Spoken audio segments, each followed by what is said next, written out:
नमस्कार। वेस्ट बंगाल चुनाव के दूसरे चरण यानी फेज 2 और सच कहूं तो ये किसी तहलका से कम नहीं था। आज के इस विश्लेषण में हम यहां किसी नतीजे पर पहुंचने के बजाय ग्राउंड से आई सारी रिपोर्टिंग को आमने सामने रखकर एक गहरी पड़ताल करेंगे।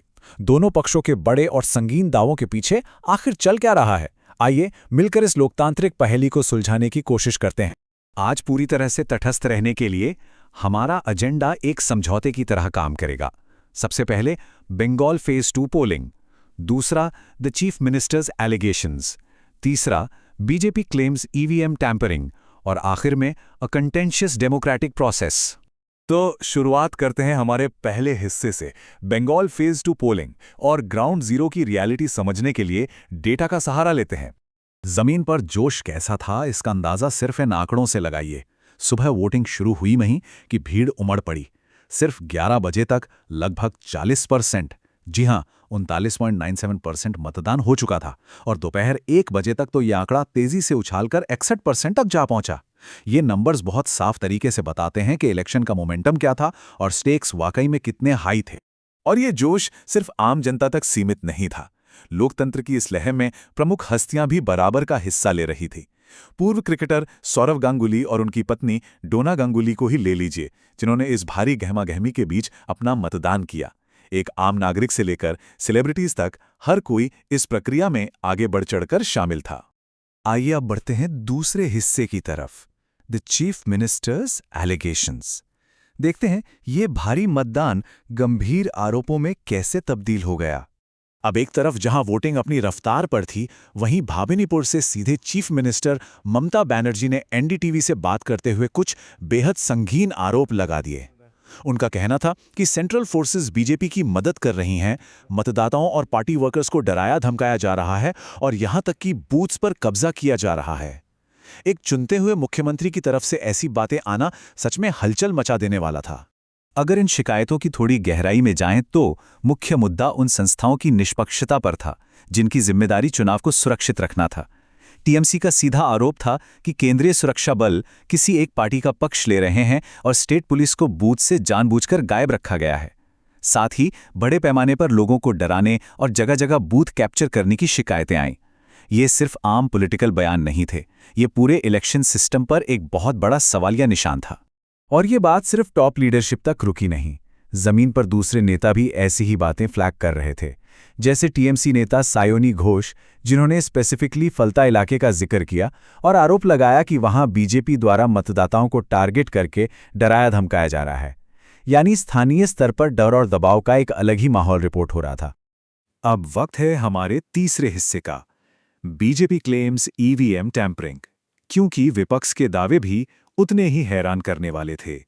यहां आकर कहानी में एक बहुत दिलचस्प और चिंताजनक मोड़ आता है। दोनों बड़ी पार्टियां बिल्कुल अलग अलग वास्तविकताएं पेश कर रही थीं। ध्यान दीजिएगा, एक तरफ जहां तृणमूल कांग्रेस का पूरा फोकस इंस्टीट्यूशनल बायस पर था, यानी सुरक्षा बलों का हस्तक्षेप, वहीं दूसरी तरफ बीजेपी बात कर रही थी टेक्नोलॉजिकल इंटरफेरेंस की, यानी सीधा ईवीएम के साथ छेड़छाड़ और पार्टी सिंबल्स को छुपाना।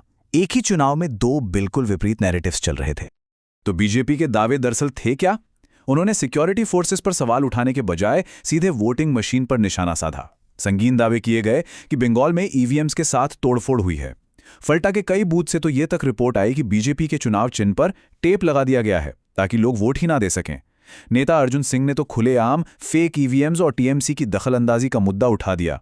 ये सीधा वोटिंग मैकेनिक्स पर प्रहार था। और इन दावों की आंच कितनी जल्दी ऊपर तक पहुंची, ये देखना अपने आप में हैरान करने वाला था। नेता सुवेंदु अधिकारी ने इन कथित ईवीएम टैंपरिंग के मामलों पर बिना कोई वक्त गंवाए सीधे गृह मंत्री अमित शाह को ब्रीफिंग दे दी। सोचिए, एक स्थानीय बूथ की शिकायत सीधे नेशनल लीडरशिप के टॉप स्टार्स तक कितनी तेजी से एस्केलेट की गई। विपक्ष ने इस पूरी स्थिति को समझाने के लिए एक खास फ्रेज का इस्तेमाल किया, डायमंड हार्बर मॉडल।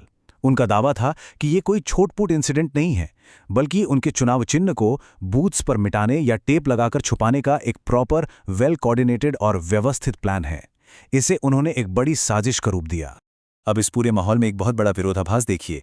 जहां एक तरफ चीफ मिनिस्टर सेंट्रल फोर्सेस पर सवाल उठा रही थी, वहीं बीजेपी के नेता उन्हीं फोर्सेस की तारीफ कर रहे थे।